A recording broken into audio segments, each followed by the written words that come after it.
But before we go there, I always like to talk about my horses, right? I mean, they're just such a joy. And one of my horses, the first one I actually got, her name is Rima L. She is and was always a really, really sweetheart, just not to men. So, being a man, when I approached her, she always backed away.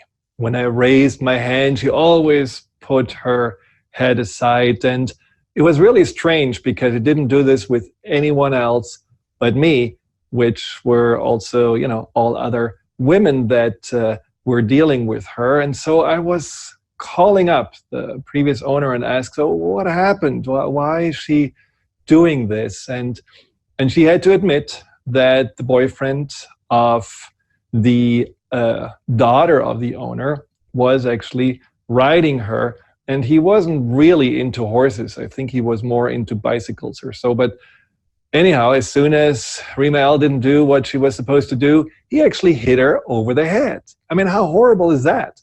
And it really broke my heart to hear that. And I got a better understanding that she was abused and that she really had this, reaction to male voice, male energy, and then also having, the hand up when you put a halter on. And so all of this was still somewhat post-traumatic for her. And it took her about 2 years to really gently and kindly treating her to finally gain the trust. And now, let me pretty much do anything. And she has healed.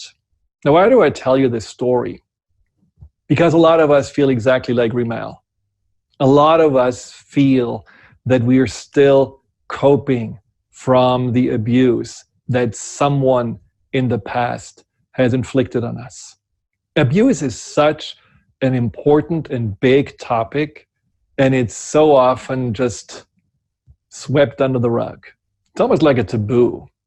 Well, first of all, it's maybe because of people that have been abused feeling just somehow broken. There's something wrong with them. There's something shameful, especially if it was sexual abuse and from the childhood. And also in general, I think the helplessness of others that are facing someone who had been abused just makes it a very difficult topic to share and talk about. But it's huge because so many people are affected by it. Did you know that every minute, 20 people, women and men, get physically abused by their intimate partner in the US alone? That makes 10 million people a year. And that about 30% of women and 20% of men, again, in the US, had at some point in their life experienced abuse, and that every year over 60,000 kids get sexually abused. These numbers are just staggering.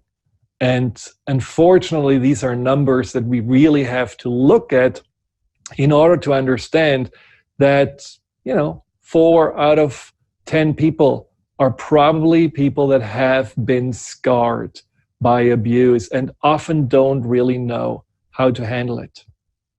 Now, this program today is not necessarily the solution for you being a victim of abuse or you knowing someone who has been a survivor of abuse.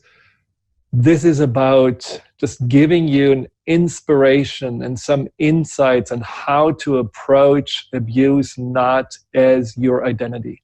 Because that's what we often do. We're just identifying us with that what happened to us, with that what we cannot really grapple with or really understand how to move forward from. And what I want you to today get from this show is to know that you're not just that what happened to you, but that there is so much more to you and that you can reclaim your power and your wholeness from the abuse with very effective and still simple insights and steps.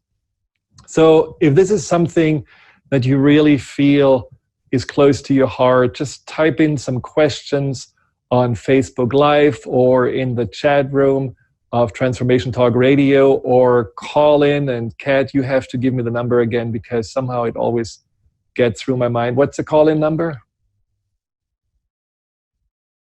Oh, I guess we lost Kat for a moment. I'll give you the call-in number after the break. But first of all, let's talk about what abuse really is. Ultimately, the word gets thrown around a lot, and often we don't really know what it means. But pretty much in the dictionary, it says abuse is defined when someone takes any action that intentionally harms or injures another person. So when someone is intentionally causing you pain or causing you harm, that's abuse. Now, we could say, well, if that's abuse, well, I certainly have maybe abused sometimes my partner when I was yelling at him or her, or maybe I, slapped my child. Did I abuse it? Well, what really abuse is about is not just the act of the abuse, it's the control that comes with it. Because the intention of the abuser is to have control over the person that is abused. And that is what makes abuse such a detrimental aspect in somebody's life. Because when it's really about creating emotional, physical, sexual violence on someone to have power, what happens in our mind is just so overwhelming. No matter what age you are, of course, you can imagine as a child, this is even more difficult to comprehend. But what happens is that the mind starts with complete and utter confusion. It's like, what happened? Because often the abuse happens also at the hands of someone that we should trust or that should really respect us or take care of us. And then that just gets blown away. And then the mind goes into some kind of survival mode. It just scrambles and tries to figure out what to do next. How do we now respond to it? And sometimes the mind in abuse just literally dissociates. It's the sensation of leaving the body and saying, I'm not safe here. I'm out of here. I'm looking from above. Or in the abuse, it can also just be the complete shutdown and becoming absolutely numb and not feeling anything. And of course, there can also be this absolute panic and anxiety that just makes a second feel like 10 minutes. It's a very, very big impact that happens on the nervous system and our mind. And that is not it. What really creates the problems, what is the problem, is what happens afterwards. That this big impact, and if it happens several and many times, of course, that impact is even bigger, creates that consistent survival mode, that consistent staying in the shadow of the abuser that seems so difficult to get out of it.